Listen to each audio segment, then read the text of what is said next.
নমো তচ্ছা ভগবতো অরহতো সাম্মা সম্বুদ্ধস্স। জগৎপূজ্য মহাকারণিক তথাগত সম্যক সম্বুদ্ধ শ্রীচরণে কৃতজ্ঞ প্রণাম নিবেদন করে পুণ্যপারমিতে অংশগ্রহণকারী সকল উপাসক উপাসিকাগণের নিরোগ দীর্ঘায়ু সুখী জীবন তথা জ্ঞানবিমণ্ডিত জীবন কামনায় শুরু করতে চলেছে আজকের অভিধর্ম চর্চা ক্লাস।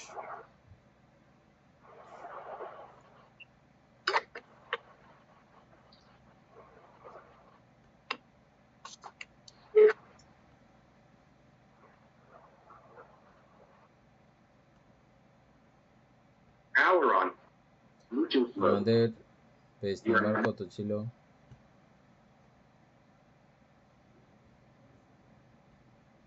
আমাদের 331টার মধ্যে আজকে 4 নম্বর কঙ্কা উত্তরণ বিশুদ্ধি থেকে শুরু হবে।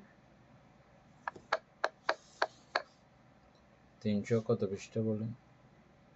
331টা বান্ধা।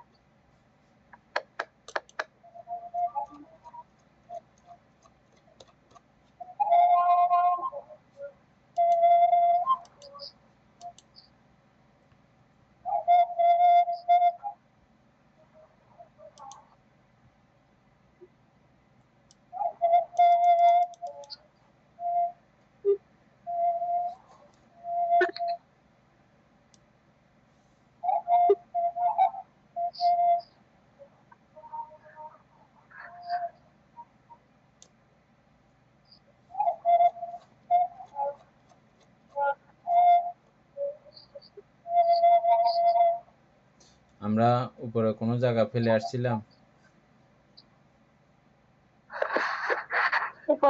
উপরে তো বান্ধা এমনি আছে, আর আমরা ওই যে সপ্তবিশুদ্ধ গুলো পড়তেছি যে ওইখানে ওইগুলোর মধ্যে ওই 4 নম্বরে আসছে আর কি। আমরা আরো আগে আছে, আগে আরো পড়া।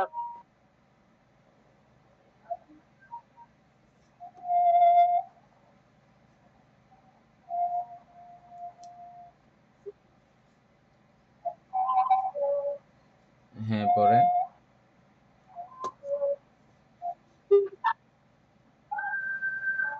আমি পড়বো বান্ধা। কঙ্কা উত্তরণ বিশুদ্ধি। নাম রূপ সম্বন্ধে ঈদৃশ বিশুদ্ধ জ্ঞান লাভ করিবার পর তিনি নাম রূপের প্রত্যয় বা কারণ নির্ণয়ে মনোযোগী হন, যেটা আমরা অষ্টম পরিচ্ছেদে পড়ছি। তিনি বুঝিতে চেষ্টা করেন যে লোকীয় সবকিছু তিনি নিজেও কারণ সম্মত। এই বর্তমান নামরূপ অতীত হেতুর ফল, অতীতের অবিদ্যা তৃষ্ণা উপাদান জননীর ন্যায়, কর্ম জনকের ন্যায় এবং আহার দাত্রীর ন্যায় একত্র যুগে কাজ করাতে বর্তমান নামরূপের উৎপত্তি এবং বর্তমানের এই পঞ্চহেতু দ্বারা ভাবী নামরূপ উৎপন্ন হইবে। প্রতীত্ব সমুৎপাদন নীতি ও প্রস্থান নীতি সম্বন্ধে জ্ঞান অর্জন করিয়া তিনি নামরূপের ভূত ভবিষ্যৎ বর্তমান সম্বন্ধে যাবতীয় 16 প্রকার সংশয় অপনোদন করেন। এইরূপ প্রত্যয় জ্ঞানে ত্রৈকালিক সংশয় হইতে উত্তীর্ণের নাম কঙ্কা উত্তরণ বিশুদ্ধি।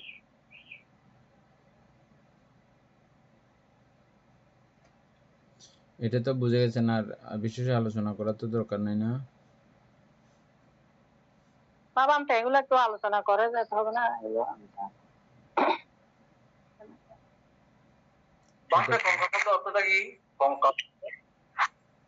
কঙ্কা অর্থ সন্দেহ, শঙ্কা, শঙ্কা।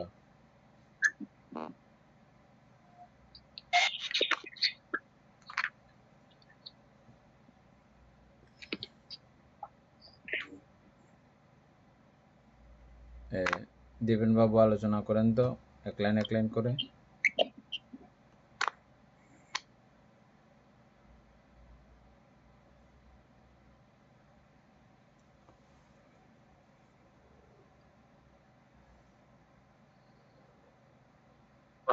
নামরূপ সম্বন্ধে ইদ্রিস বিশুদ্ধ জ্ঞান লাভ করিবার পর তিনি নামরূপের প্রত্যয় বা কারণ নির্ণয়ে মনোযোগী হন।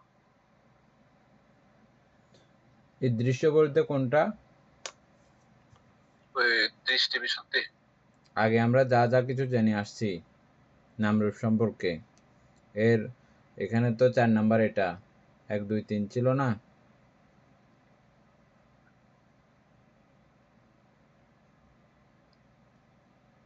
হ্যাঁ বান্তে ছিল বিশুদ্ধি প্রথমে, তারপর চিত্ত বিশুদ্ধি, তারপর দৃষ্টি বিশুদ্ধি। এই এটা দৃষ্টি করে বিশুদ্ধির মধ্যে আমরা যা জেনেছি এটাকে কেন্দ্র করে বলা হচ্ছে নামরূপ সম্পর্কে দৃশ্য বিশুদ্ধ জ্ঞান লাভের পর তিনি নামরূপের প্রত্যয় বা কারণ নির্ণয়ে মনোযোগী হন। বুঝছেন এখন?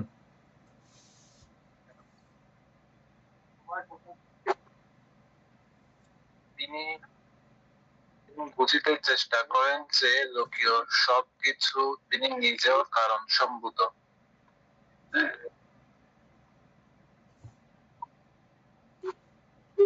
যাবতীয় সবকিছুই কারণ সম্ভূত, কারণ ছাড়া কোনো কিছু করতে পারে না।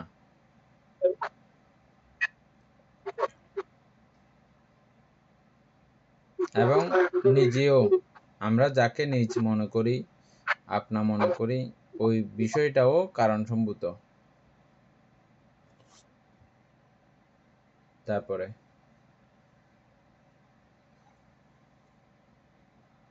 এই বর্তমান নামরূপ অতীত হেতুর ফল।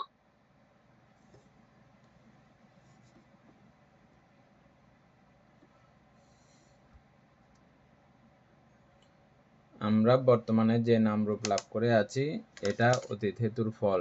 এটা তো জানি তো আমরা সবাই, না আলোচনা তো দরকার নেই এটা। অতীতের অবিদ্যা তৃষ্ণা উপাদান জননীর ন্যায়। অতীতের যে অবিদ্যা এবং অবিদ্যা তৃষ্ণা, এই দুইটাকে জননী সদৃশ্য বলা হচ্ছে। উপাদান সর্বস্ব কর্ম অবিদ্যা তৃষ্ণা উপাদান। হ্যাঁ, কর্ম জনকের ন্যায়। হ্যাঁ, জনক জননী বললে কি হবে? অবিদ্যা তৃষ্ণা উপাদান হচ্ছে যে জননী, কর্ম হচ্ছে যে জনক।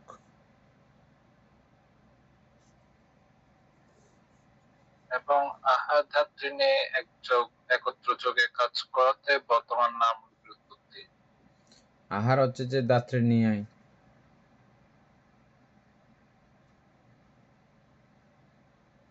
এগুলো সবগুলো একযোগে কাজ করে বলে বর্তমান এই নামরূপের উৎপত্তি।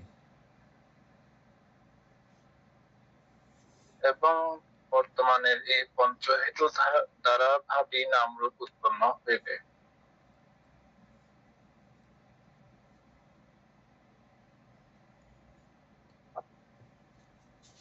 বর্তমানের এই পঞ্চহেতু দ্বারা, এগুলো তো অতীতকালের, কিন্তু বর্তমানের আবার যে পঞ্চহেতু, কোন পঞ্চহেতু?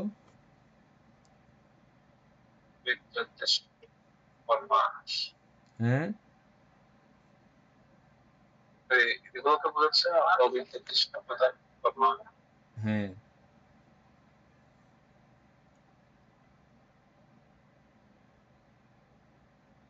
বর্তমানের পঞ্চহেতুগুলো আবৃত্তি করেন অমিতা বড়ুয়া।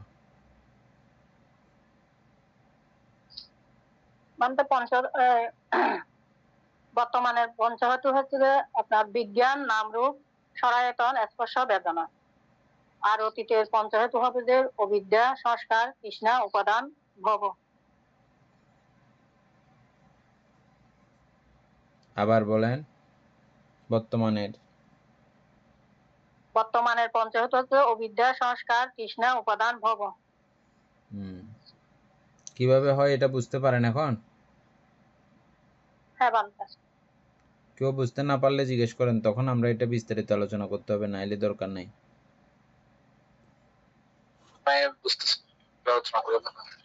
বুঝতেছেন না? অমিতাপুর একটা একটা বলেন।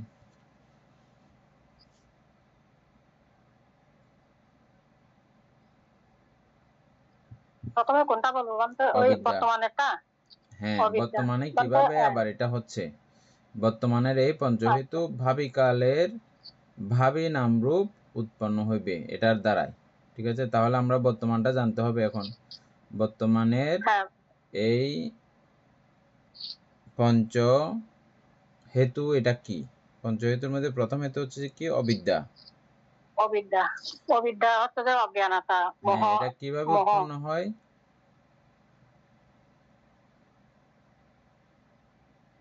এটা বানতে অবিদ্যাটা উৎপন্ন হয় ওই আমরা অতীতের অতীতের পঞ্চহেতু যেগুলোর মাধ্যমে আমরা মানে অর্জন করে আসছি। যেমন এটা ওখানেও অবিদ্যা আছে, সংস্কার আছে। অবিদ্যা মানে আমরা অবিদ্যার কারণে তো আমরা এইখানে ভবের মধ্যে উপাদানের পরে ভবের মধ্যে আমরা উৎপন্ন হচ্ছি।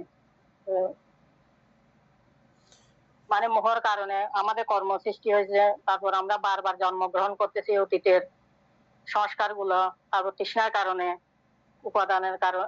তৃষ্ণার কারণে উপাদান, যেগুলোকে আমরা মানে আঁকড়ে ধরতেছে। আঁকড়ে ধরার পরে তো আমাদের মানে ভব জন্ম হয়েছে। জন্মের পরে আমরা এখানে আবার বর্তমানে যেগুলো আমরা জন্ম নিয়েছি, বর্তমানে এখানে জন্ম হওয়ার পরে আমরা এগুলো আবার সৃষ্টি করতেছি অজ্ঞানতার কারণে। অজ্ঞানতার কারণে আমরা আবার অবিদ্যা করতেছি। তারপর তারই রাজ্য সত্য সম্পর্কে না জানাতে আমরা মানে এখানে বারবার মানে এখানে অবিদ্যা, সংস্কার, তৃষ্ণা এগুলো উৎপন্ন করতেছি। পুতুল বাবু পারবেন কিভাবে এখানে বর্তমানে অবিদ্যা কিভাবে তৈরি হয় এটা? বলতে এই সংস্কার কারণ অবিদ্যা হচ্ছে না বলতে।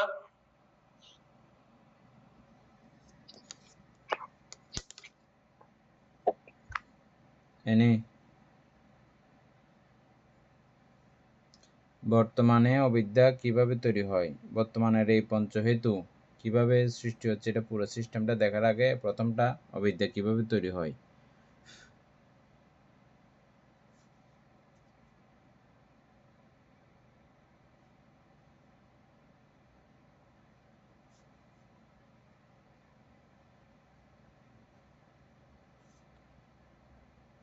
এনে বলো, মিউট করা।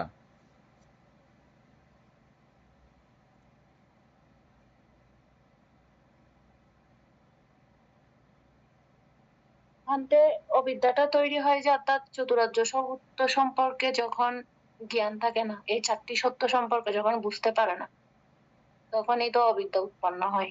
কিভাবে?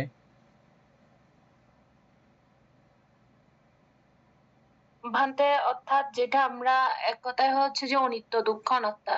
যে আমরা যদি অনিত্যকে যদি নিত্য মনে করি, আর আত্মাকে যদি অনাত্মাকে যদি আত্মা মনে করি, আর দুঃখকে সুখ মনে করে থাকলে তো এখান থেকে তো আমরা দুঃখকে চিনতে পারি না, এবং সেখান থেকে আমাদের অবিদ্যার উৎপন্ন।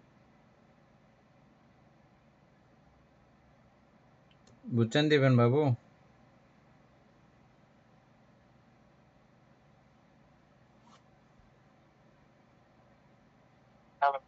অর্থাৎ তারিয়ার্য সত্য সম্পর্কে জ্ঞান না থাকলে আর অনেক দুঃখ আমাদের সম্পর্কে জ্ঞান না থাকলে অবিদ্যার উৎপত্তি হচ্ছে। কোথায় এটা কোথায় জমা থাকতেছে উৎপত্তি হয়ে? এনে কোথায় জমা থাকতেছে?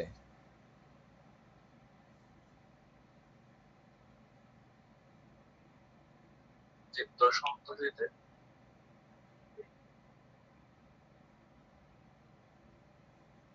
ভান্তে বুঝি নাই আমি প্রশ্নটা।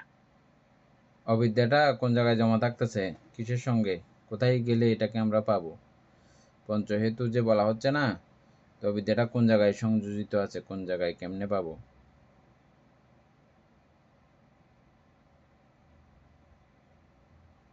আমাদের এটা তো ভান্তে চিত্ত সংসদ মানে সন্ততিতে থাকে। হয়তো বা আমরা মনে করি যে অবিদ্যা নাই আমার মধ্যে, কিন্তু এটা এই যতদিন পর্যন্ত আপনার শ্রোতাপত্তি না, অরহত্ত মার্গ পর্যন্ত এই অবিদ্যাটা থেকে থাকে সুপ্ত আকারে।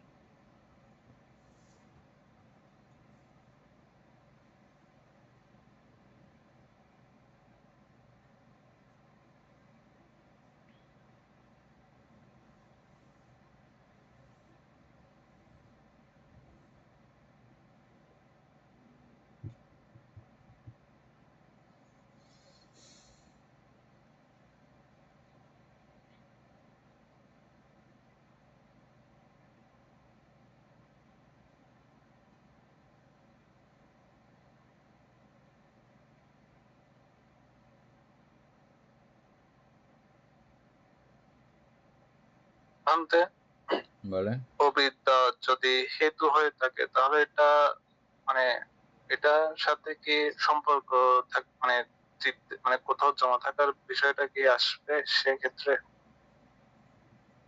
হ্যাঁ, অর্থাৎ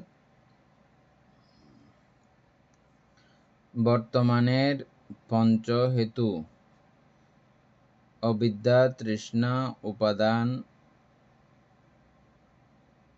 ভব,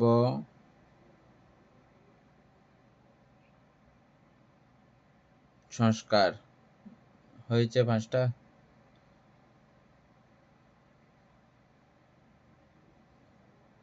বর্তমানের 5টা হয়েছে, বর্তমানে পঞ্চহেতু।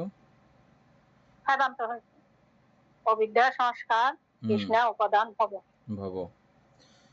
তাহলে অবিদ্যা যখন তৃষ্ণা উৎপন্ন হয়, তৃষ্ণা কখন উৎপন্ন হয়েছে দেখলাম আমরা, যখন স্পর্শিত হওয়ার পরে বেদনা উৎপন্ন হয়, বেদনাতে উৎপন্ন হইলেই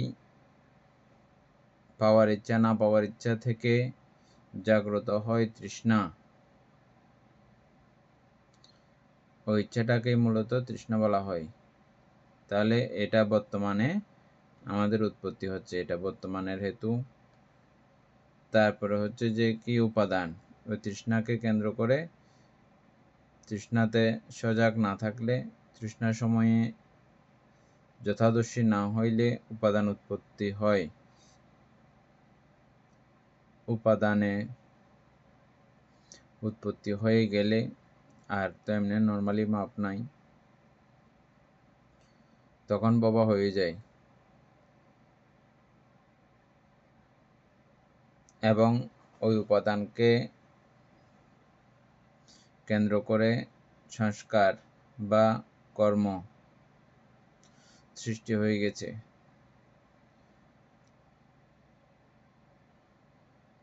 এই পুরো বিষয়টা সঙ্গে একটা বিষয়, একটা কথা আমি বলেছি, খেয়াল করবেন।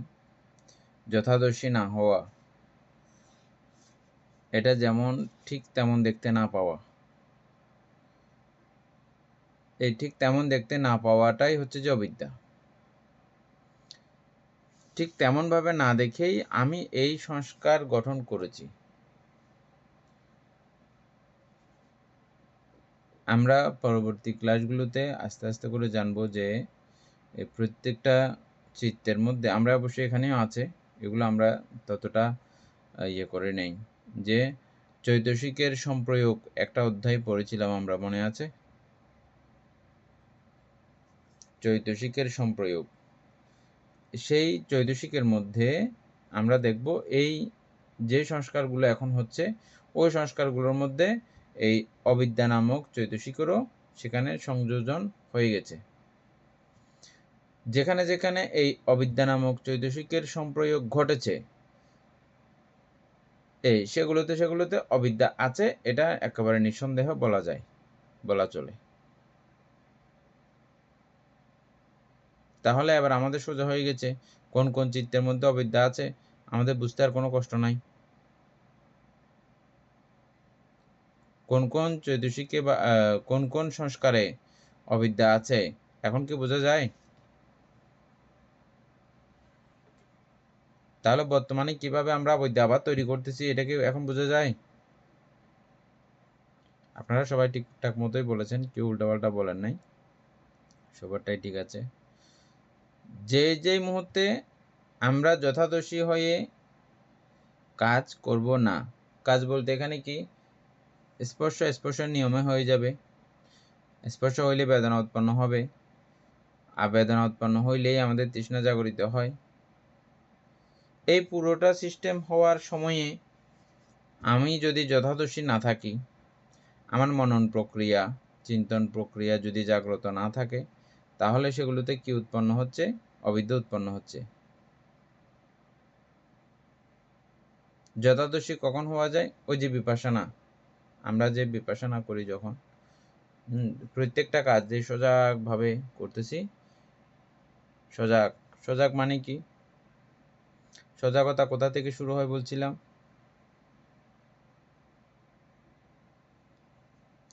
সজাগতার সূচনা আমরা প্রথমত পঞ্চশীল ভঙ্গ করতেছি না, সেখান থেকে সূচনা বলা চললেও সেটাকে ঠিক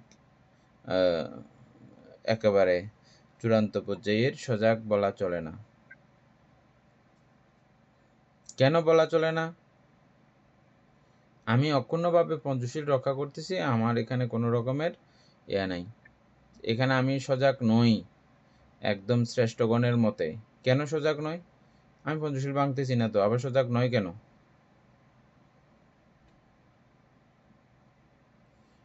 বলেন পুতুল বাবু।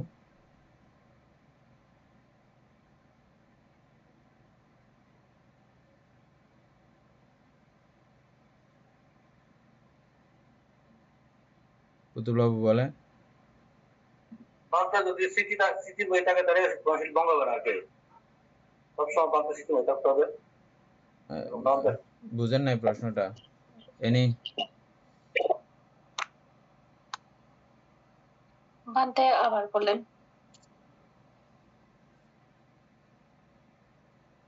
নর্মালি আমরা আলোচনা করার সময় সজাগতা বা স্মৃতি এটাকে আলোচনা করেছিলাম এইভাবে যে নিজেকে অকুশল মুক্ত রাখা থেকেই এই সজাগতার একেবারে সূচনা, এটা সূচনা মাত্র।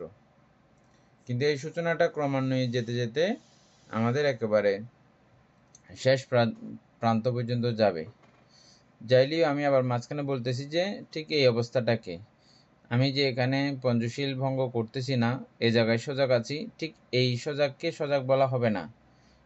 সজাগীরা শুধু এতেই সন্তুষ্ট নন, সজাগীরা আরো কি কি চান?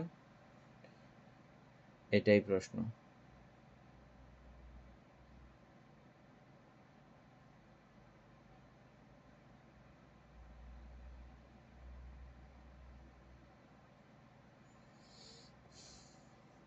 কারণ আমি পঞ্চশীল ধর্ম পালন করলে আমার আবার এই জন্ম হবে, জন্ম হইলে মৃত্যু হবে, মৃত্যু নামক এই ভয়ঙ্কর দশা আমার কাছে আসবে।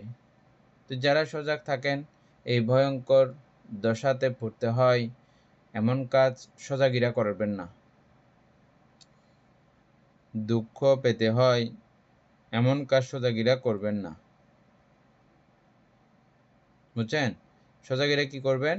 দুঃখ আর পেতে হয় না এমন কাজ করবেন, জন্ম গ্রহণ আর করতে হয় না এমন কাজ করবেন। এটাকে বলা হয় সজাগ। সজাগ থাকা। স্মৃতি মানি সজাগ, স্মৃতি মানি সজাগ। তাহলে এই সজাগ কিভাবে থাকা যায়? প্রতি ক্ষণে ক্ষণে এই পুরো সিস্টেমটা, মানে আমার যে বেদনা উৎপন্ন হয়েছে, বেদনার পুরো রহস্যটা জেনে যাওয়া। আমরা কি বুঝতে পারি এখন বেদনা কিভাবে কেমনে তৈরি হয়? এটা বুঝতে পারি আমরা নর্মালি? দীপেন বাবু, বুঝতে পারি আমরা এটা?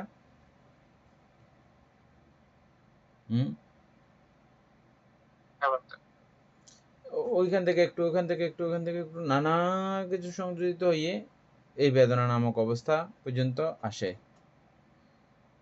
পুরো পাট করে দেখলো মা বেদনা এগুলো কেমনে কেমনে হয়ে গেছে যে। আবার এগুলোকে আলাদা করে বিচ্ছিন্ন করে দেখতে গেলে কোথাও বেদনা কিছু খুঁজে পাওয়া যায় না। পুরো সিস্টেমটাকে একবার চোখ দিয়ে দেখে দেওয়া, এটাকে সজাগতা বলা হয়। এটা তখন আর সামনের দিকে ব্যতিক্রম লাইনে আর চলতে পারে না।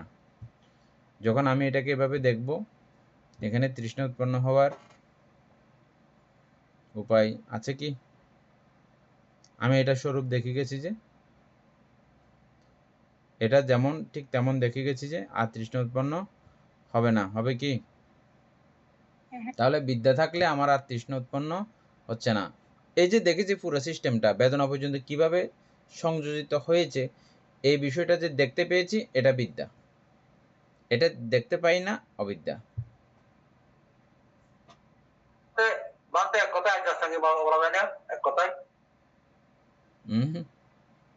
আর্যষ্টাঙ্গিক সজাগ, এই সজাগ কথাটাতে আর্যষ্টাঙ্গিক মার্গ সংযুক্ত।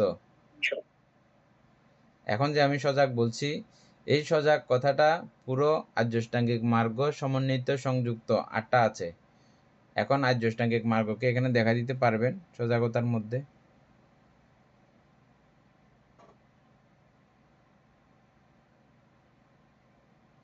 এনেই পারা যাবে, অমিতপূর্ব পারা যাবে আর্যষ্টাঙ্গিক মার্গ পুরো দেখা দিতে।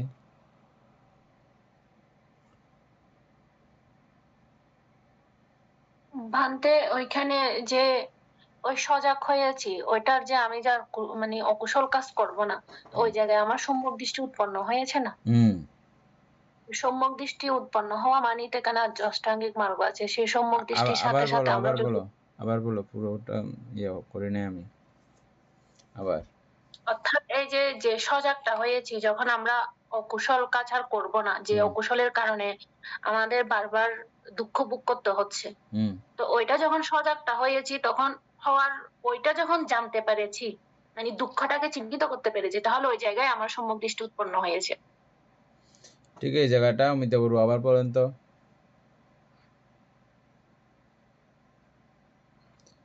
সজাগতার মধ্যে, ঠিক সজাগতার মধ্যে আপনাকে আমি সম্যক দৃষ্টি কিভাবে হলো, আমাদের আর্যষ্টাঙ্গিক মার্গের প্রথম হিসাব করে আমরা সম্যক দৃষ্টি থেকে, সম্যক দৃষ্টি এখানে কিভাবে এই সজাগতার মধ্যে কেন কথাটা আসছে, এটা পয়েন্টটা মনে রাখবেন। কথাটা আসছে যে এই সজাগতার মধ্যে পুরো আর্যষ্টাঙ্গিক মার্গ সংযুক্ত। কেন এটা বলতেছি? আমাদের উপাসক বলতেছেন যে আর্যষ্টাঙ্গিক মার্গ বললে হয়ে যায় নাকি? তা আমি বলছি যে এই সজাগতাই আর্যষ্টাঙ্গিক মার্গ। ঠিকই আছে কথাটা। কিভাবে, এখন এটা না বুঝলে তা আপনাদের ইয়া থেকে যাবে। কিভাবে হলো ছোট্ট সজাগতার মধ্যে আর্যষ্টাঙ্গিক মার্গ কিভাবে হলো, বুঝছেন এখন পয়েন্টটা? বলবান্তে এটা ছোট্ট একটা বিষয় নিয়ে এত ইয়া করতেছেন কেন? এটার মধ্যে লুকিয়ে আছে পুরো শ্রোতাপত্তি মার্গ লাভের চাবিকাঠি। এটা বুঝতে পারলে, এটাই ঠিকঠাক মতো উপস্থাপন করতে পারলে ঠিকঠাক জায়গায় আমরা এই পরবর্তীক্ষণ শ্রোতাপত্তি মার্গ লাভী ব্যক্তিত্ব। এনে বুঝে গেছে উপাসক জ্ঞানশী সিংহ? বুঝতেছেন এগুলো?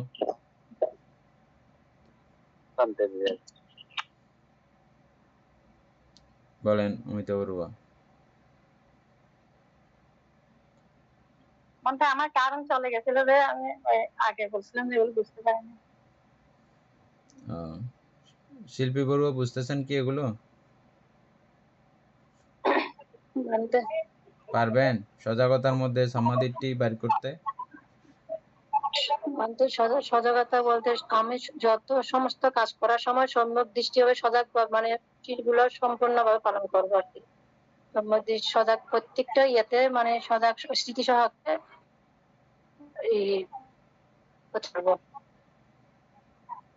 বেশি কঠিন হয়ে গেছে না?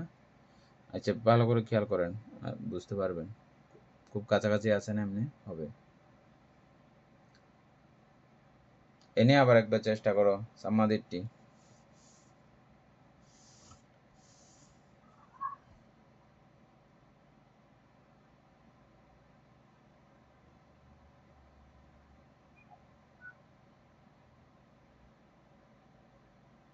সম্যক দৃষ্টি লবান্তে আমরা জানি যে অর্থাৎ চতুরার্য সত্য সম্পর্কে যখন ওই সত্য জানতে পারাটাই হচ্ছে যে সম্যক দৃষ্টি। অর্থাৎ আমাদের জীবন যে দুঃখময়, বা এটার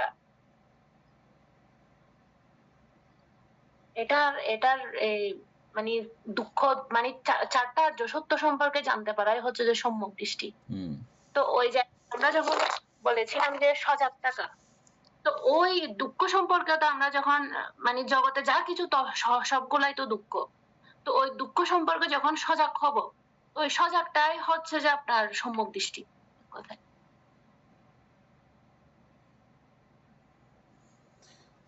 ঠিক আছে। আর কেউ বুঝতেছেন এটা? না ফেলে যাব এটা। উপাসক পুতুল বাবু এটা নিতে পারতেছেন এই জায়গাটা?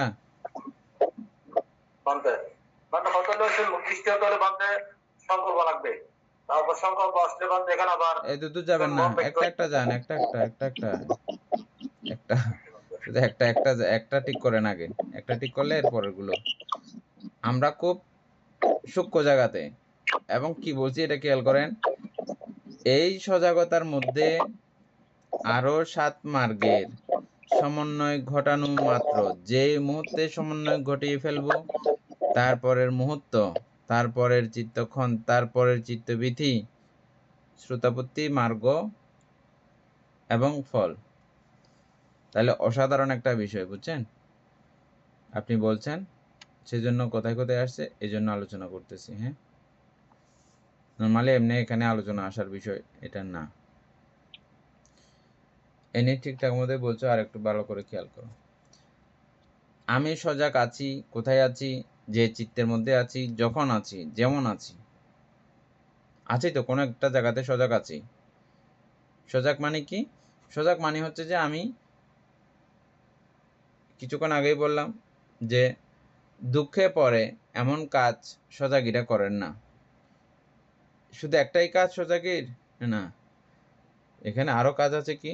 উনি ওই জায়গাটাকে দুঃখ হিসাবে চিহ্নিত করতে পারেন, বুঝতে পারেন কোন জায়গাটাকে, যে জায়গায় এখন তিনি আছেন, যে জায়গায় তিনি সজাগ আছেন, যে চিত্ত নিয়ে তিনি সজাগ আছেন। কোথায় কোথায় চিত্ত উৎপন্ন হয়?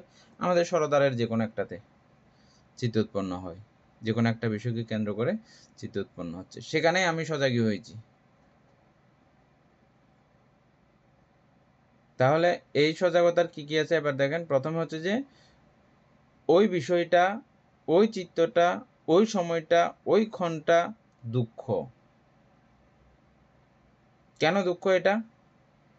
এটা যেটাই হবে হোক, দুঃখ হইলে তো এমনিও দুঃখ, সুখ হইলেও সে মুহূর্তটা যদি সুখেরও হয় সেটাও দুঃখ। কিভাবে সেই মুহূর্তে সেখানে দুঃখ হতে যাবে?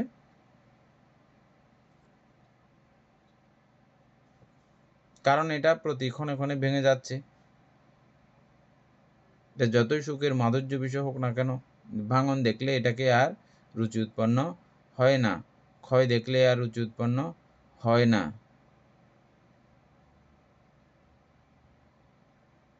ভয়ঙ্কর একটা উদাহরণ চলে আসছিল, বলছি না, যেটা সবাই মনে রাখার জন্য খুব ভালো ছিল। যাই হোক, বলে ফেলেন, আমরা চেষ্টা করবো। হ্যাঁ বলেন। মানে বলতেছি আপনি উদাহরণটা বলে ফেলেন, আমরা বোঝার চেষ্টা করবো। না, এটা আমাদের ঠিক ভিক্ষু সঙ্গের মধ্যে আমরা প্রকাশ্য এটা আলোচনা করি, এটা ক্লাসের মধ্যে ঠিক হবে না। যাই হোক, অর্থাৎ এই ভাঙনটা দেখলে তখন কোনো বিষয়কে আর সুখ বলে বলার মতো আর অবস্থা থাকে না। ঠিক এই অবস্থাটা ওই চিত্তের মধ্যে তিনি দেখতে পান। ওই সজাগ, যেই চিত্তে তিনি সজাগ আছেন, সেই চিত্তে, সেইখানেই তিনি দেখতে পান এটা ভাঙনটার কারণে দুঃখ তিনি অনুভব করতে পারেন, উপলব্ধি করতে পারেন। তাহলে দুঃখের কারণ কিভাবে দেখতে পান সেখানে?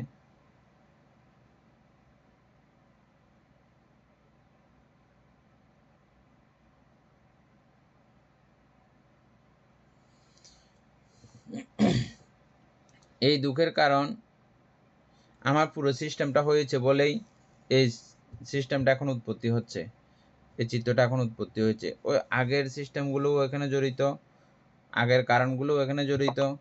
বর্তমানে এটাকে যদি আমি আবার কারণ ঘটাই, আবার যদি এটাকে এই সিস্টেমে আবার কারণ বানাই ফেলি, তাহলে এটা আবার দুঃখের পুনরায় কারণ হবে।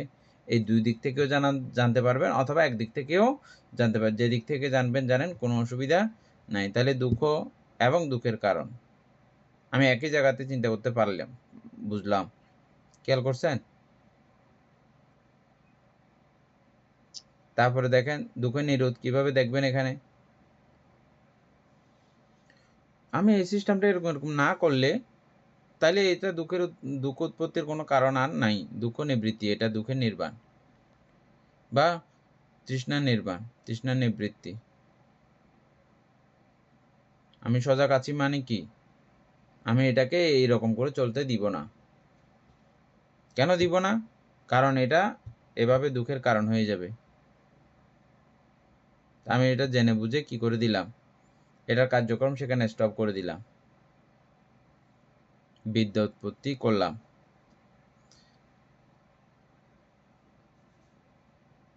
তাহলে এটা দুঃখের কারণ, দুঃখের নিরোধ, আর ঠিক সে জায়গাতে দুঃখ নিরোধের উপায়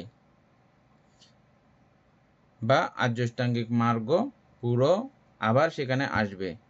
সে জায়গায় এই ছোট্ট জায়গাতে সেখানে পুরো আবার অ্যাড হয়ে যাবে। কিভাবে অ্যাড হবে পুরোটা সিস্টেম করেন, তখন বুঝে যাবেন। আমরা একটা বলছি শুধু এখন, কেমন?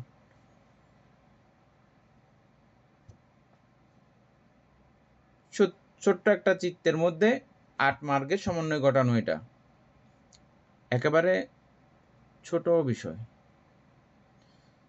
এবং এটা বুঝলে এই কঙ্কা উত্তরণ বিশুদ্ধি যেটা পড়তেছি এটা আর ব্যাপক করে পড়তে হবে না, এই পুরো সিস্টেমটাই আর পড়তে হবে না।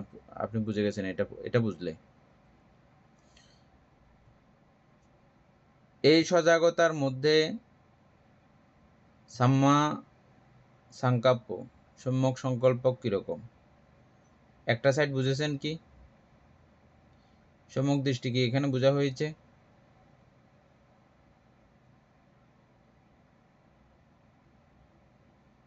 কুতুবুল বাবু, এই জায়গাতে সম্যক দৃষ্টি আপনি বুঝতে পেরেছেন? হ্যাঁ না, বোঝা যায়নি। এই তো আমি জানি তো আপনি বুঝে গেছে, এটা বলে ফেলবেন যে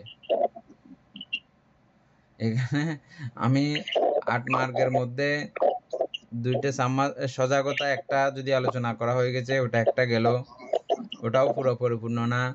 আমি শুধু 3টা পার্ট, সাম্মাদিটির মধ্যে 4টা পার্ট আছে, 4টা পার্টের মধ্যে আমরা 3টা পার্ট আলোচনা করেছি, বুঝছেন? এই 3টা পার্টও ওখানে আলোচনা করলে পরিপূর্ণ হয় না, একটা তো পুরো বাকিও রয়েছে। এই বাকিটা আমরা 7টা আরো সবগুলো আলোচনা করতে করতে বাকিটা এখানে ফুটে উঠবে সাম্মাদিটিটা পুরা, বুঝছেন? সেজন্য এটা এখনো কমপ্লিট হয় না, সেজন্য বলতেছি যে আপনি এখনো এটা বুঝেন নাই, এই পুরোটা সিস্টেম শেষ করলে বুঝবেন।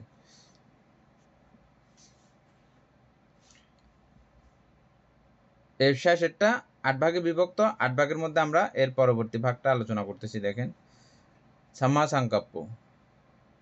অমিতা বড়ুয়া এখানে সাম্মা সংকল্প, সম্যক সংকল্প কিভাবে উৎপন্ন করবেন, কিভাবে দেখবেন?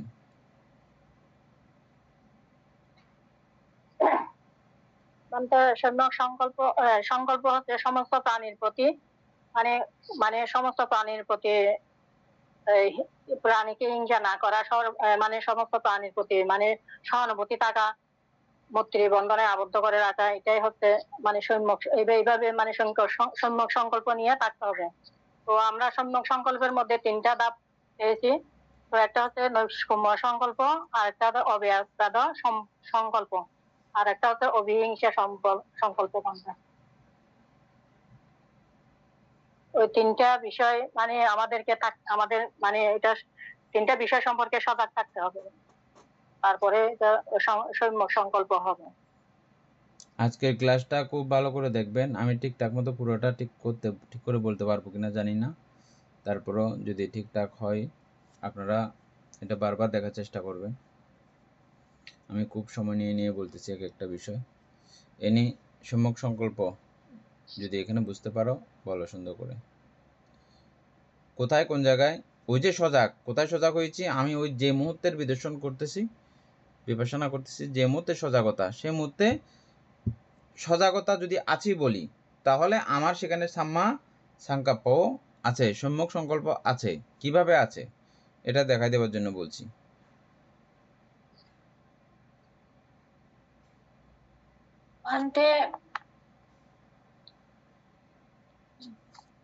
অর্থাৎ ওই জায়গায় কিভাবে সম্যক সংকল্পটা আছে, আমরা সম্যক সংকল্প মানে 3টা ভাগে ভাগ করেছি। একটা হচ্ছে অব্যাপাদ সংকল্প, একটা হচ্ছে অবিহিংস সংকল্প, একটা হচ্ছে নৈষ্কর্ম্য সংকল্প। মানে অব্যাপাদ মানে অর্থাৎ এক কথায় হচ্ছে যে মৈত্রী, মানে আর অবিহিংসা হচ্ছে যে করুণা, আর নৈষ্কর্ম্য সংকল্প হচ্ছে যে অর্থাৎ মানে এই কামে বিরাগী বা এই অর্থাৎ একদম সংস্কার বিরাগী যেটা, তো উনি সজাগ আছে বলেই ওনার মধ্যে এই চিত্তটা উৎপন্ন হয়েছে, এইসব চিত্তগুলা। কারণ উনি এই যে নৈষ্কর্ম সংকল্প যেটা একদম ডাইরেক্ট সংস্কার বিরাগী হয়ে আছেন, কারণ উনি জানেন সংস্কার মানে হচ্ছে যে দুঃখ, সংস্কার উৎপন্ন করলে ওনার দুঃখ হবে, অর্থাৎ আবার পুনরায় আবার জন্মগ্রহণ করতে হবে, পুনরায় আবার উৎপত্তি আবার ধ্বংস, এটা আছে। একেবারে এই এই কারণে ওই জায়গায় ওনার মানে সজাগ মানে হচ্ছে যে এখানে যে মানে যেটা সম্যক সংকল্প ওনার মধ্যে উৎপন্ন হয়েছে, এই 3টা ধাপে। উপাসক জ্ঞানেশ্বর সিংহ বুঝতেছেন?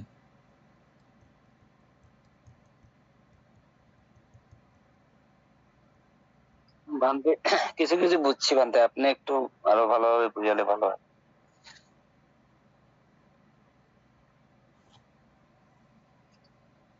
এনে খেয়াল করো, এখানে আমাদের প্রায় মার্গগুলোর মধ্যে সূচনা আছে এবং শেষ প্রান্ত আছে। আমরা যেমন সাম্মাসাতির সূচনা বলতে গিয়ে এই কথাগুলো পুরোটা আসছে। হ্যাঁ, এখানেও এই সম্যক সংকল্পের সূচনা লগ্ন হচ্ছে যে অব্যাপাদ বিহিংসা, অব্যাপাদ সংকল্প, অবিহিংস সংকল্প, এগুলো সূচনা লগ্ন, সূচনাকাল।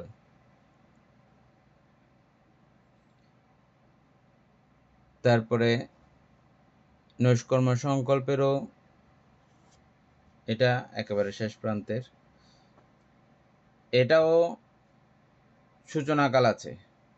সূচনাকাল শুরু হয় কাম বিরাগের মধ্য দিয়ে, কামের আদিনব দেখতে দেখতে কাম বিরাগী হয়। কিভাবে হয়? আমরা যে এই তৃষ্ণা উৎপন্ন করি, প্রতি মুহূর্তে সংস্কার উৎপন্ন করি, সেগুলো আমাদেরকে কিভাবে দুঃখ দেয়? কামলোকীয় সংস্কারগুলো জেনে আসছি না আমরা, কিভাবে আমাদেরকে দুঃখ দেয়, ওটা জেনে বুঝে। তাই কাম লোকীয় সমস্ত সংস্কারগুলোর প্রতি বিরাগী হওয়া। বিরাগী মানে কি? লোভহীন থাকা, এদের প্রতি কোনো রাগ না থাকা, আকর্ষণ না থাকা, এই সংস্কারগুলোর প্রতি, এই কর্মগুলোর প্রতি। নৈষ্কর্ম না কর্ম, কর্মহীন অবস্থা, এটাকে প্রথম ধাপে কামলোকীয় কর্মগুলো ইঙ্গিত করা হইলেও বই পুস্তকে এভাবেই আছে, কিন্তু এটার মূল অর্থ, সার অর্থ হচ্ছে যে কি একেবারে সর্বসংস্কার বিরাগী কর্ম, মানে সর্বকর্মকে এখানে কিন্তু দেখানো হয়েছে, যেটা এনি বলল। রূপলোকীয় কর্ম, অরূপলোকীয় কর্ম, রূপলোকীয় সংস্কার, অরূপলোকীয় সংস্কার, সমস্ত কিছুর প্রতি বিরাগ উৎপন্ন করা। কিভাবে বিরাগ উৎপন্ন হয়? ওই যথাদর্শী হইলে, যথাদর্শী মানে কি? ওই যে সাম্মাদিট্ঠির কথা বললাম, এটাতে দুঃখ দেখতে পাইলে, দুঃখের কারণ দেখতে পাইলে, দুঃখের নিরোধ, হ্যাঁ, চারি অবস্থা যখন দেখতে পাই, তখন এখানে সাম্মাদিট্ঠি উৎপন্ন হয়। ওই সাম্মাদিট্ঠিকে কেন্দ্র করে ওনার সব কিছুর প্রতি কি হয়েছে? বিরাগ উৎপন্ন হয়েছে। সর্বসংস্কারের প্রতি বিরাগ উৎপন্ন হয়েছে। কোনো সংস্কারকে আর তিনি পছন্দ করেন না। সংস্কার বিরাগী, এই অবস্থাটাকেই বলা হয়, এই অবস্থাতে থাকার চেষ্টাকে সম্যক সংকল্প পূর্ণ করার ইচ্ছা, প্রচেষ্টা। আর যখন থেকে গেছে, পারতেছে, থাকা হয়ে গেছে, তখন সম্যক সংকল্প পরিপূর্ণ।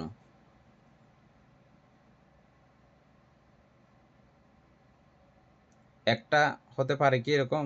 একটা পরিপূর্ণ এককভাবে হতে পারে এগুলো?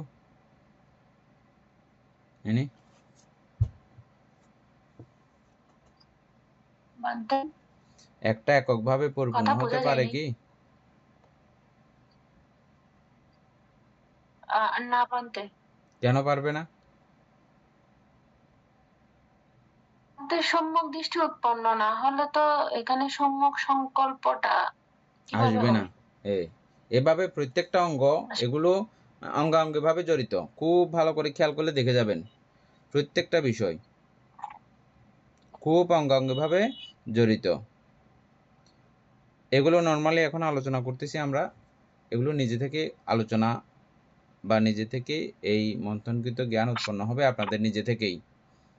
আমাদের পুরো গ্রন্থটা এটা পড়ার পরে নিজে নিজে এগুলো আলোচ্য হওয়ার বিষয়ে, এগুলো এমনি নর্মালি আলোচনা নাই, ঠিক আছে, বইয়ের মধ্যে নাই। এবং এই বইয়ে নাই শুধু এমন না, কোনো বইয়েই এভাবে আপনি পাবেন না, নিজে থেকেই এটা উৎপন্ন হয় আলোচনা করতে করতে, গবেষণা করতে করতে। সহবিহারীরা, সহ অবস্থানকারীরা, ভিক্ষুদের মধ্যে, শ্রমণদের মধ্যে যারা একসঙ্গে অবস্থান করে, এগুলো নানাভাবে এভাবে আলোচনা করতে করতে এরা ক্রমান্বয়ে এ পর্যন্ত পৌঁছেন। এবং ধ্যানের মধ্যে গিয়ে এটা আরও পুঙ্খানুপুঙ্খভাবে শোনা বিষয়গুলো, পড়া বিষয়গুলো, আলোচনা করা বিষয়গুলোকে আবার রিমন্থন করেন, ঠিক কিনা এটা এভাবে ঠিক কিনা বলেন। একটা আলমবাড়ির উপস্থিত থাকা প্রতিষ্ঠান না, এটা সংকল্প যে বলা যায় না।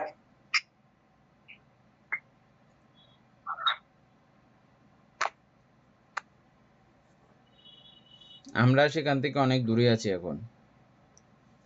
আমি যে সংকল্পটা এখন, যে সংকল্পের কথা বলতেছি সেটা হচ্ছে যে নৈষ্কর্ম সংকল্প। আমি কোনো কর্মকেই যেটাতে এখন বসে আছি সজাগ, যে কোনো একটা চিত্তকে নিয়ে আমি সজাগে আছি না, এখন সজাগ আছি, যে ওই চিত্তটাকেও আমি এখন নৈষ্কর্মের দিকে যদি ফেলি, এটা আমি কর্ম হওয়ার দিকে আমি তাকে যাইতে দিব না। এটাকে আমি আর কর্ম বানাবো না, আমি কর্মবিরাগী। বলতে ওইটা তো বিদর্শন জ্ঞানের মাধ্যমে করতে হবে না? এতক্ষণে তো আসছেন মূল কথায়, এটা আমরা আলোচনা করতেছি বিদর্শন জ্ঞান, মানে সজাগতার মধ্যে। আমরা এই সজাগতার মধ্যে কিভাবে আর্যাষ্টাঙ্গিক মার্গের প্রয়োগ এক জায়গাতে কিভাবে হয়,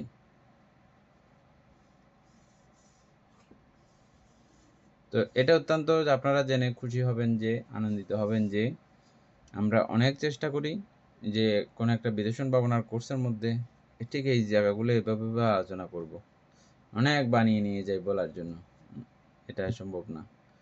তো এটা সৌভাগ্য যে আমাদের এই ক্লাসের কারণে আমরা প্রচুর সময় পাচ্ছি, বছরকে বছর সময় পাচ্ছি।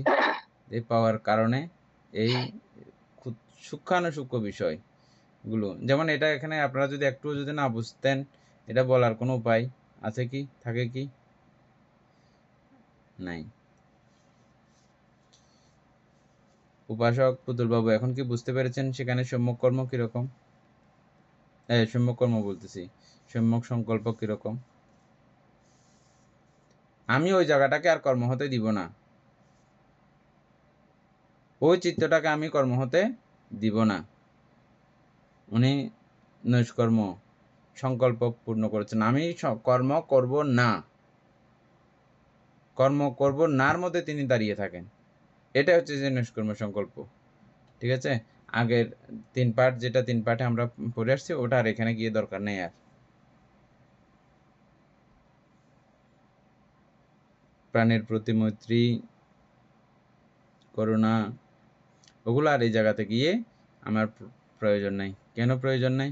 আমি এখানে আর সত্যতা দেখি না, আমি এখানে নামরূপ মাত্র, সর্বকিছুতেই নামরূপ জ্ঞানে জ্ঞান করতেছি, বুঝতেছি।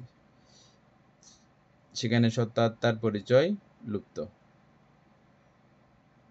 পঞ্চস্কন্ধ হিসেবেই আমি দেখতেছি।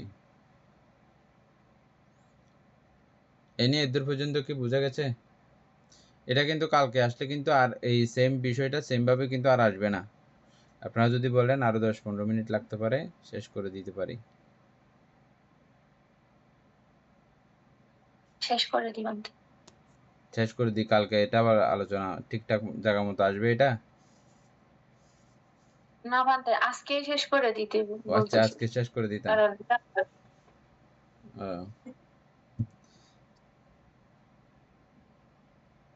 সম্যক সংকল্পের পরে কি আছে? সম্যক বাক্য। সম্যক বাক্য। সম্যক বাক্যের সূচনা এবং শেষ প্রান্ত আমরা আলোচনা করেছিলাম কি? করেছি। এখানে সম্যক বাক্য কিরকম হতে পারে পুতুলবাবু বলতে পারেন কি?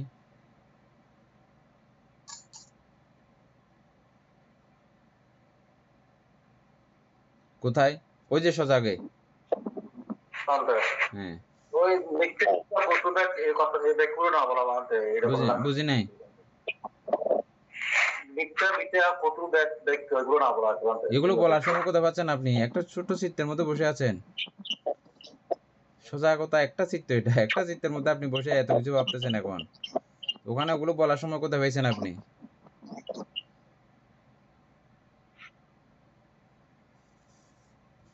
বেশি গভীর হয়ে গেছে না?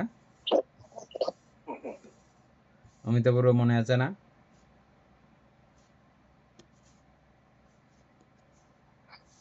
বান্তা, আমি তাহলে একটু করে বলি। এখানে সম্যক দৃষ্টি দিয়ে যখন আমি দেখবো, তাহলে এখানে আমরা যে এখানে 5টা বাক্য, এটা আমরা মানে সম্যক বাক্যের মধ্যে আমরা 5টা বাক্য পড়েছিলাম। এই মিথ্যা বাক্য, তারপর এই পিছন বাক্য, পুরুষ বাক্য, সম্প্রলাপ বাক্য। তো এগুলো যদি আমি যদি মানে না বলি, এগুলো যদি আমি উৎপন্ন না করি, সম্যক দৃষ্টি দিয়ে যদি আমি এগুলোকে যদি দেখি, তাহলে আমার মানে আমার দ্বাদশ কৌশল গুলো আমার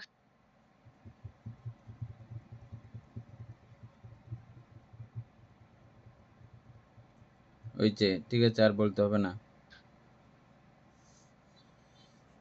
এমনি জানা থাকলে বলো। ভান্তে এখানে সম্যক বাক্য হচ্ছে যে অর্থাৎ শুরুটা আমরা আগে পড়েছিলাম, মানে যদি আমরা সজাগ থেকে বলি, তো সজাগ হলে তো ভান্তে এটা আমরা অবশ্যই এই 4টি বাক্য থেকে অবশ্যই তো আমরা বিরত থাকবো। মিথ্যা বাক্য বিরতি, পিছনা বাক্য বিরতি, পুরুষ বাক্য বিরতি, আর সম্প্রলাপ বাক্য বিরতি। তবে কিন্তু এটা কিন্তু হয়তোবা সম্যক বাক্যের শুরু, কিন্তু এটা কিন্তু শেষ নয়। এটার একমাত্র ইয়া হচ্ছে যে তার এক কথায় হচ্ছে যে অনিত্যকে অনিত্য বলা, দুঃখকে দুঃখ বলা, অনাত্মাকে অনাত্মা বলাই। এটাই হচ্ছে যে সম্যক দৃষ্টি। অর্থাৎ নাম রূপের, এক কথায় হচ্ছে যে নাম রূপের অনিত্যতা স্বীকার করা বা মানাই হচ্ছে যে সম্যক বাক্য। আশা করি পুতুল বাবু বুঝে গেছেন না? বিষয়টা খুব সূক্ষ্ম। ওই চিত্তটাকে, ওই সজাগক্ষণের চিত্তের মধ্যে শুধু সজাগতা এমনি এমনি আসে নাই। সজাগতা আসার জন্য আপনাকে এখানে সম্যক বাক্য উপস্থিত করতে হয়েছে। এই সম্যক বাক্য এক যোগে হঠাৎ করে আসে না। আমাকে ওই 4টা ধাপ ক্রমান্বয়ে বাদ দিয়ে এটার সংযুক্তি বাক্য, আমরা মিথ্যা বাদ দিয়ে সত্য, ভীষণ বাদ দিয়ে সংযুক্তি, এভাবে এভাবে আমরা আলোচনা করে করে আসছি, এবং লাস্ট পর্যন্ত যেটা দ্বারা পুরো নির্বাণ প্রত্যক্ষ করা সম্ভব এমন সত্য বাক্য কি? এমন সত্য বাক্য ওই চিত্তটা, ওই ক্ষণের ওই মুহূর্তটাও অনিত্য, দুঃখ, অনাত্মা হিসেবে চিহ্নিত করতে পারা, ঠিকঠাক ওটাকে ওটাই বলতে পারা। এটা অনিত্যই, এবং এটা দুঃখই, এবং এটা অনাত্মা। ঠিক ওই জায়গায় ওইটা দেখতে পাওয়া, দেখে সেটাই বলতে পারা, সেই মুহূর্তে সাম্যবাচা সেটাই।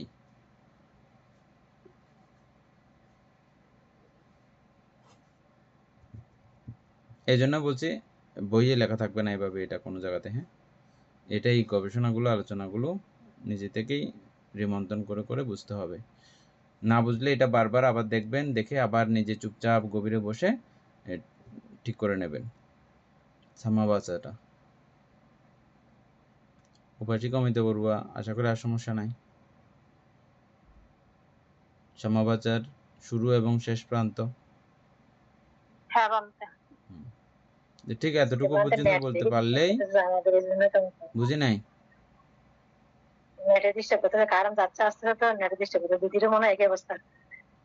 একবার বাইরে যাচ্ছি, একবার ঢুকতেছি। ও আচ্ছা, এতটুকু পর্যন্ত আপনারা বুঝছেন সাম্যবাক্য কিভাবে হয় ওই সজাগতায়? এরপরে অনিত্যকে অনিত্য রূপে দেখা, দুঃখকে দুঃখ রূপে চিহ্নিত করা, অনাত্মাকে অনাত্ম রূপে দেখা, মানে ওইটাই তখন আমার এটা মুখ দিয়ে বলার ব্যাপার নাই, তখন আন্তরিক বলা। এই বলাটা সরাসরি মুখের বলা নয়, মুখের বলা আমি বলবো কোথায় সেখানে। এটা আন্তরিক বলা, অন্তর থেকেই বলা। ঠিক আছে, এরপরে আসি সম্যক দৃষ্টির পরে এই সম্যক বাক্যের পরে কি? সম্যক কর্ম। কর্ম। বলেন অমিতাপূর্ব, প্রথমে বলেন।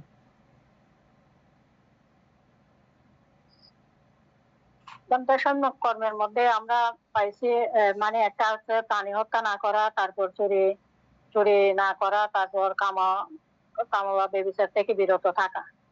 তো এগুলো হচ্ছে যে এগুলো থেকে বিরত থাকা হচ্ছে যে এটা হচ্ছে যে সম্যক কর্ম। এটা হচ্ছে প্রথম ধাপ। আর যদি আমি বিদর্শন জ্ঞানে যদি দেখি, তাইলে এটাকে যদি আমি নাম রূপের মধ্যে যে দেখি, এখানে অনিত্যতা, দুঃখ, অনাত্মা রূপে যদি আমি মানে চিহ্নিত করতে পারি, তাহলে এটাই হবে বিদর্শন জ্ঞানের ধাপ।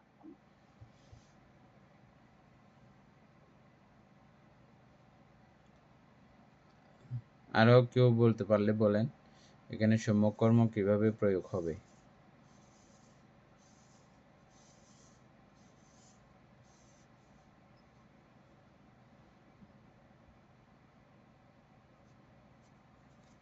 উপাসক জ্ঞানশ্রী সিংহ পারবেন?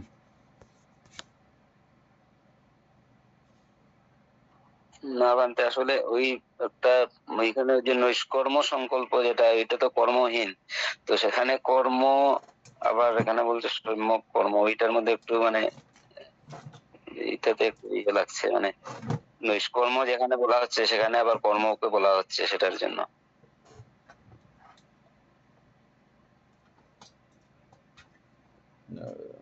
এনে বলো।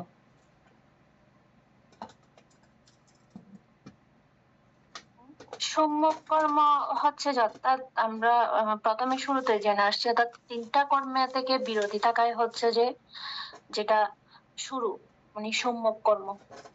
তো এবং আর এক কথায় হচ্ছে যে আমরা জানি যে কর্ম করা মানে হচ্ছে যে অর্থাৎ সংস্কার তৈরি করা। সংস্কার মানে হচ্ছে যে দুঃখ।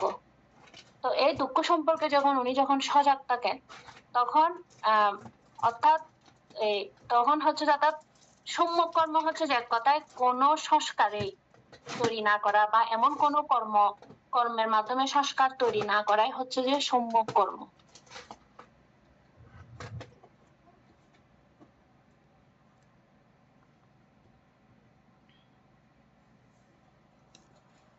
ঠিক আছে, আর কেউ বলবেন?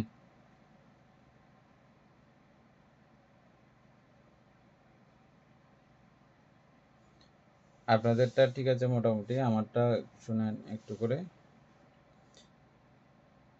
এক কথায় বললে বিপাশনা করাই হচ্ছে যে সম্যক কর্ম। বিপাশনা ছাড়া জগতের যত কর্ম আছে সবগুলো অসম্যক কর্ম। বিপাশনাটাই হচ্ছে যে সম্যক কর্ম। বিপাশনা ছাড়া যত কর্ম আছে জগতে সবগুলোই অসম্যক কর্ম।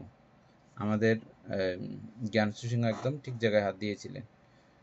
প্রকান্তরে ঘুরে ফিরে ওটাই, এটাকে আবার অন্যভাবে অন্য জায়গাতে আসছে কথাগুলো। দেখেন এই সম্যক কর্মের সূচনা আমরা কিভাবে করি।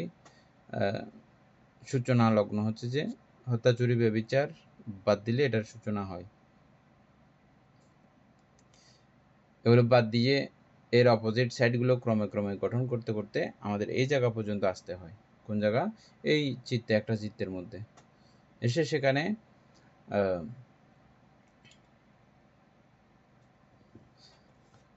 আমি এই বিষয়টাকে দুঃখ দেখে, দুঃখের কারণ দেখে আমি ওই কর্মটা আর উৎপন্ন হতে দিচ্ছি না। কর্ম উৎপন্ন হতে আর দিচ্ছি না, না দেওয়ার এই প্রক্রিয়াকে। কর্ম উৎপন্ন হতে আর দিচ্ছি না, সংস্কার উৎপন্ন হতে আর দিচ্ছি না। না দেওয়ার এই প্রক্রিয়াকে, এই প্রযত্নকেই বলা হয় শ্রেষ্ঠ কাজ, সম্যক কাজ। এর থেকে বড় কাজ আর নাই।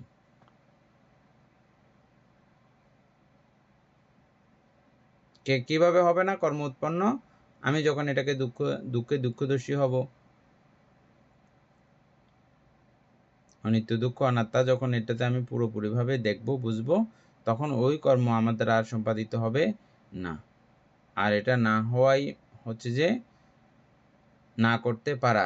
কর্ম না করতে পেরে গেছি যখন, তাহলে আমার দ্বারা সম্যক কর্ম সম্পাদিত হয়েছে। ওদিকে ওটাকে আমরা নৈষ্কর্ম বলছি, এদিকে আবার সম্যক কর্ম বলছি। তাহলে এই জায়গাতে আসছে কি একই সজাগতার মধ্যে একই বিষয় আসছে কি? আমি এই চিত্ত সংস্কার হতে আর দিচ্ছি না। কিভাবে দেওয়া যায় না? আমি বিদর্শী হইলে, যথাদর্শী হইলে এটা সংস্কার হবে না। এই সংস্কার না হওয়া বা কর্ম সম্পাদিত না হওয়ার কাজই হচ্ছে যে বিপাশনা। আর বিপাশনাই হচ্ছে যে সাম্মা কাম্মান্ত, সম্যক কর্ম। বাংতে ওই শূন্য কর্মটা হলো বাংতে যেটা কুশল কর্ম করা শূন্য কর্ম। কুশল কর্ম সম্যক কর্ম কিভাবে হবে বলেন? কুশল কর্ম করার, যেমন আপনি একটা দান কার্য সম্পাদন করেছেন, কিছু একটা জিনিস দান করেছেন, এটা সম্যক কর্ম পর্যন্ত যাইতে পারবে? দান করেছেন, দানের ফলে আপনার স্বর্গে বা দেবলোকে বা মনুষ্যলোকে আপনার জন্ম হয়েছে, সে সঙ্গে আপনি একটা দুঃখকেও সুন্দর করে যত্ন করে নিয়ে ফেলেছেন। কি দুঃখ সেটা? মৃত্যু নামক দুঃখ। যদি নিয়ে ফেলেন তাহলে এটা সম্যক কিভাবে হইল? সম্যক মানে শ্রেষ্ঠ। এখানে এটা কোনোদিন দুঃখ দিতে পারে না, কষ্ট দিতে পারে না।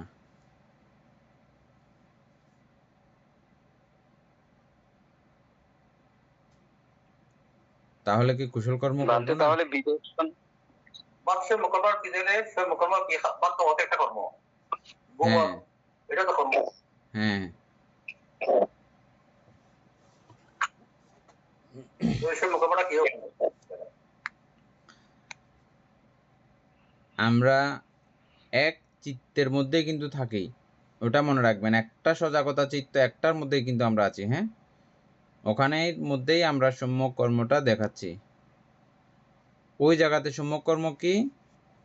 ওই যে চিত্তটা আমার হতে চলেছে, হচ্ছে, ওই চিত্তটার মধ্যে আমি অনিত্য দেখতে পাওয়া, দুঃখ দেখে, অনাত্মা দেখে ওই চিত্ত আর উৎপন্ন না করার চেষ্টা না করা।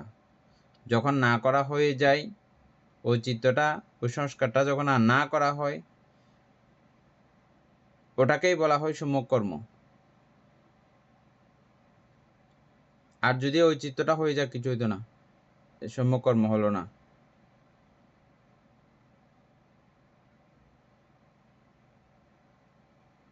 যদি না হয়, সংস্কার যদি না হয়, কর্ম যদি তৈরি না হয়, তাহলে এটা সম্যক কর্ম হলো।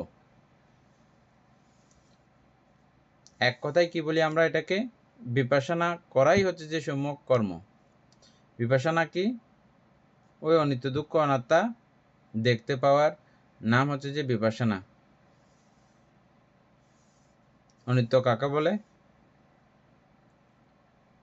প্রতি ক্ষণে ক্ষণে ভাঙন প্রক্রিয়া কে দেখতে পাওয়া, কি নামে কি রূপে, সব জায়গার মধ্যে এই ভাঙন প্রক্রিয়াকে দেখতে পাওয়া কে বলা হয়? অনিত্যদর্শী। এই ভাঙন কার্যক্রমের মধ্যে সুখ আর খুঁজে পাওয়া যায় না। দুঃখদর্শী, একেবারে সূক্ষ্ম জায়গার অনাত্মা। নানা প্রত্যয় সহযোগে নামের অথবা রূপের যে অবস্থাগুলো আমরা বলি, চিহ্নিত করি, দেখি, যা কিছু করি না কেন, সবগুলো নানা প্রত্যয় যোগে সহযোগে এগুলো উৎপত্তি। ভাঙাভাঙি করলে কিচ্ছু না।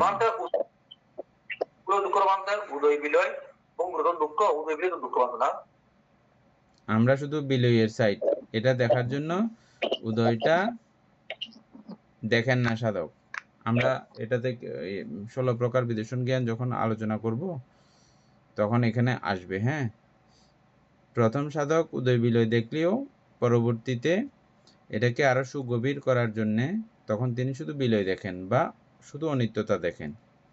ভাঙনকে দেখেন। এই ভাঙন মানে হচ্ছে যে অনিত্য। অনিত্যকে দেখলেই আপনি দুঃখে প্রকটিত হবেন।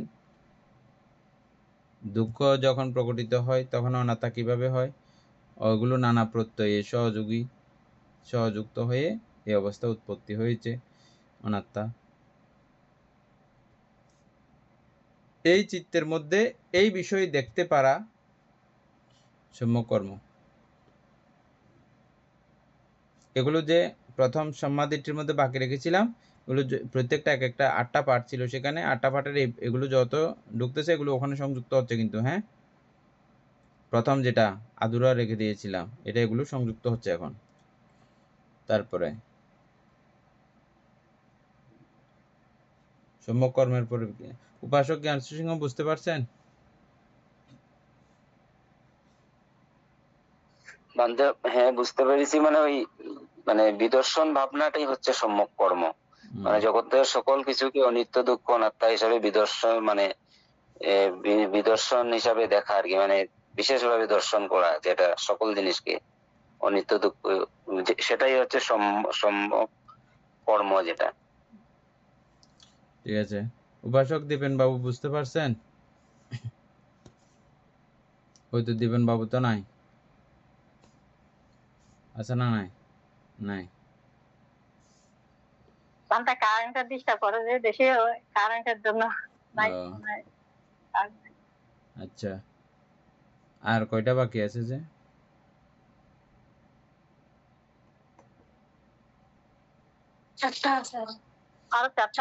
এগুলো আস্তে আস্তে সময় নিয়ে বলতেছি এই কারণে যে এগুলো আমরা অতীতে অনেকবার আলোচনা করেছি, কিন্তু যেটা বলেছেন বিপাশনার মধ্যে থাকাই হচ্ছে যে মানে সম্যক কর্ম। এখন বিপাশনা আমরা বলতে ওরকম অনেক দেখেছি, মানে যারা বিপাশনার মাধ্যমে নৈবসংজ্ঞা নাসংজ্ঞা পর্যন্ত গিয়ে ওই জায়গা পর্যন্ত, এরপর ওরা লোকাত্তরে পৌঁছাতে পারেনি, সেরকম উদাহরণ আমাদের অনেক আছে। তো ওই ওনাদের ওইটা কি হবে? এটা কি সম্যক কর্ম হবে না? বিপাশনায় গিয়ে কি হবে যে, অর্থাৎ ওনারা বিপাশনা করে, তো বিপাশনার মাধ্যমে তো নৈবসংজ্ঞা নাসংজ্ঞা পর্যন্ত বিপাশনার গিয়ে, মাধ্যমে নৈবসংজ্ঞা নাসংজ্ঞাতে যাওয়া যায় না। তাহলে প্রথম বিপাশনার মাধ্যমে নৈবসংজ্ঞা নাসংজ্ঞা যাওয়া যায় না। নৈবসংজ্ঞা নাসংজ্ঞা যাওয়ার লাইন আলাদা। এটা হবে সমত ভাবনা নাকি বানতে? হ্যাঁ, সমত ভাবনা লাইন ধরে নৈবসংজ্ঞা নাসংজ্ঞা পর্যন্ত ওগুলো যাওয়া যায়। সেখানে আমার অনিত্য দুঃখ অনাত্মা চিন্তা ভাবনা এগুলো কিছুই সেখানে ঢুকবে না। আর এটা ঢুকলে মাত্র আমি আরেকটা লাইন আলাদা হয়ে যাবে। আমরা এটা কখন আলোচনা করব? যখন বিদর্শন এখানেই আছে, সপ্তবিশুদ্ধির মধ্যে ক্রমান্বয়ে আমরা এটা পাবো। হ্যাঁ, এখানেই আছে, আমরা যে আলোচনাটাতে এখন আছি। ভান্তে ইয়ার মধ্যে প্রজ্ঞা উৎপন্ন হয় না সমত ভাবনার মাধ্যমে? যারা লোকীয় প্রজ্ঞা, লোকোত্তর প্রজ্ঞা,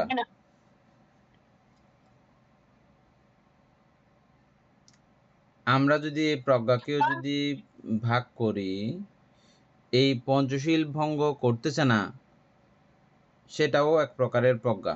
উনি জ্ঞান দ্বারা চিন্তা করে বুঝে, হ্যাঁ এটা আমাদের অস্তিত্ব নষ্ট হয়ে যাচ্ছে, এটা আমাদের বাঁচার উপায় পর্যন্ত থাকবে না। সবাই যদি আমরা পঞ্চশীল বিরোধী হই, ওভাবে চিন্তা করার মাধ্যমে পঞ্চশীল পালন করা শুরু করে, ওটাও অতি অল্প পর্যায়ের এটা প্রজ্ঞা। কিন্তু তারপরে আমরা দানের মধ্যে দান করতে গিয়েও জ্ঞান সম্প্রযুক্ত চিত্ত দেখেছি, খেয়াল আছে?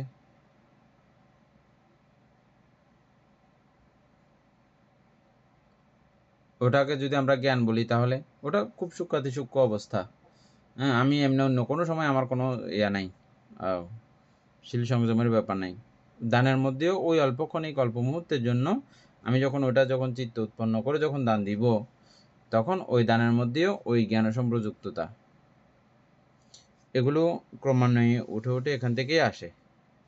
আস্তে আস্তে এটা ক্রমান্বয়ে এই জ্ঞানটা সমৃদ্ধ হয়, এই জ্ঞানটাই ক্রমে প্রজ্ঞার দিকে অগ্রসর হয়। আর এই প্রজ্ঞার স্তরণ শুরু যখন থেকে তিনি অনিত্য জ্ঞানে জ্ঞানী হন, দুঃখ জ্ঞানে জ্ঞানী হন, অনাত্মা জ্ঞানে জ্ঞানী হন, এখান থেকে প্রজ্ঞার সূচনা। আর ওই দৃষ্টিকোণ থেকে চতুরার্য সত্য হৃদয়ঙ্গম করা, বুঝতে পারার মাধ্যমে ওনার প্রজ্ঞা ক্রমান্বয়ে শক্তিশালী হচ্ছে বা বুঝতেছেন বলা যাবে। আর যে মুহূর্তে এটা সবগুলো শক্তিশালী হয়ে একই জায়গায়, আমরা যেটা এখন আলোচনা করতেছি, একই জায়গায় যখন এনে ফেলতে পারবো, সজাগ একটা চিত্তের সজাগতা, ওই জায়গার মধ্যে যখন 8 মার্গের সমন্বয় ঘটিয়ে দেব, সেই পরের মুহূর্ত শ্রোতাবর্তী মার্গ। এর পরবর্তী বিধিক্ষণ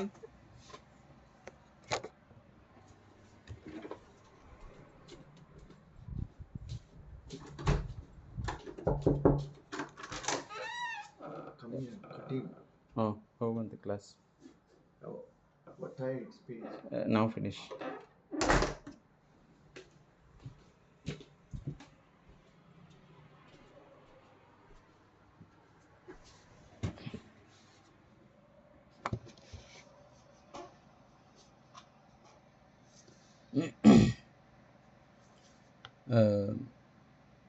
কি আলোচনা করতেছিলাম?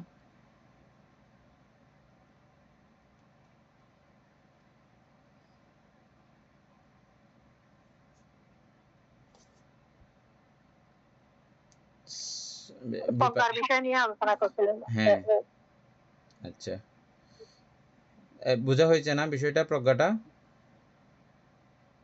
ভান্তে হ্যাঁ তারপরেটা কি?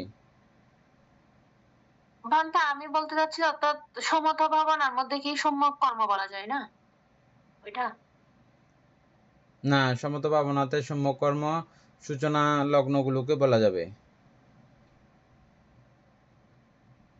ভান্তে সমত ভাবনা উৎপন্ন না করে কি সরাসরি বিদর্শন ভাবনা উৎপন্ন করা যায়? সমত ভাবনা উৎপন্ন না করে সরাসরি বিদর্শন ভাবনা উৎপন্ন করা যাবে না। তো এখন সেটাই তো বলতে চাচ্ছি, অর্থাৎ এটা তো আমার সম্যক কর্মটা তো এখান থেকেই শুরু, হ্যাঁ, সমত ভাবনা। তো তো এটা যেহেতু আমি যখন ওই কর্মটা, যেমন আমি পঞ্চশীল পালন করতেছি যে আমার চিত্ত ক্রমান্বয়ে শক্তিশালী হবে, আমি যে আজকে দান করতেছি, আমার দানের এই লক্ষ্য উদ্দেশ্য হচ্ছে যে আমার চিত্ত ক্রমান্বয়ে ত্যাগযুক্ত হবে, এবং এই ত্যাগযুক্ত চিত্ত আমাকে ক্রমান্বয়ে ওই পর্যন্ত পৌঁছাবে, একেবারে এটা বোঝার চরম প্রান্ত পর্যন্ত আমাকে পৌঁছে দেবে। তখন ওটাও সম্যককর্ম, দানটাও তখন সম্যককর্ম। বোঝা গেছে? আমি যখন শিলটা পালন করবো, যে আমার শিল এখান থেকে আমি শুরু করেছি, এটা আমি ক্রমান্বয়ে ওই পর্যন্ত নিয়ে যাব, তখন আমার ওই শিলটাও সম্যককর্ম। আমি যখন ধ্যান করেছি কেন? আমি ধ্যান করে আমার চিত্ত একাগ্র করে আমি ওই বিষয়টা বোঝার জন্য, তখন আমার ওই শিলটাও সম্যককর্মের অন্তর্গত। এগুলো সবগুলো সূচনাকাল বা মধ্যকাল, আমরা শেষ প্রান্ত আলোচনা করতেছি। বুঝে গেছে? দান কিভাবে সম্যককর্ম হতে পারে, শিল কিভাবে সম্যককর্ম হতে পারে, ভাবনা কিভাবে সম্যককর্ম হতে পারে, এগুলো বোঝা গেছে পরিষ্কার না? আচ্ছা, সম্যককর্মের পরে কি আছে? আজীব, সম্যক আজীব। সম্যক আজীব অর্থাৎ জীবন ধারণ করা, বেঁচে থাকা। কিভাবে বেঁচে থাকা? সৎ উপায়ে, সুন্দর উপায়ে বেঁচে থাকা। সবচেয়ে সর্বশ্রেষ্ঠতম সুন্দর উপায়, সৎ উপায় কি? সেটা বিপাসনা করে করে বেঁচে থাকলেই, বিদর্শন ভাবনা করে করে বেঁচে থাকলেই, বিদর্শন করার জন্য বেঁচে থাকলেই এটা সম্যক আজীব। মানে আমি বেঁচে থাকবো যে শুধু বিদর্শন করার জন্য বা নির্বাণ প্রাপ্তির জন্য, অন্য কোনো কাজের জন্য না। ওই চিত্তক্ষণে যখন আমি ওই সময়টা আছি, কেন আছি? ওই বিপাসনা করার জন্যে। বিদর্শন করছি যদি, তাহলে আমি আমার যথাজীবিকা লাভ করছি। এগুলো সূচনা, ওই যেগুলো আমরা আগে পড়েছি সেখান থেকে এগুলো সূচনা হয়ে এ পর্যন্ত।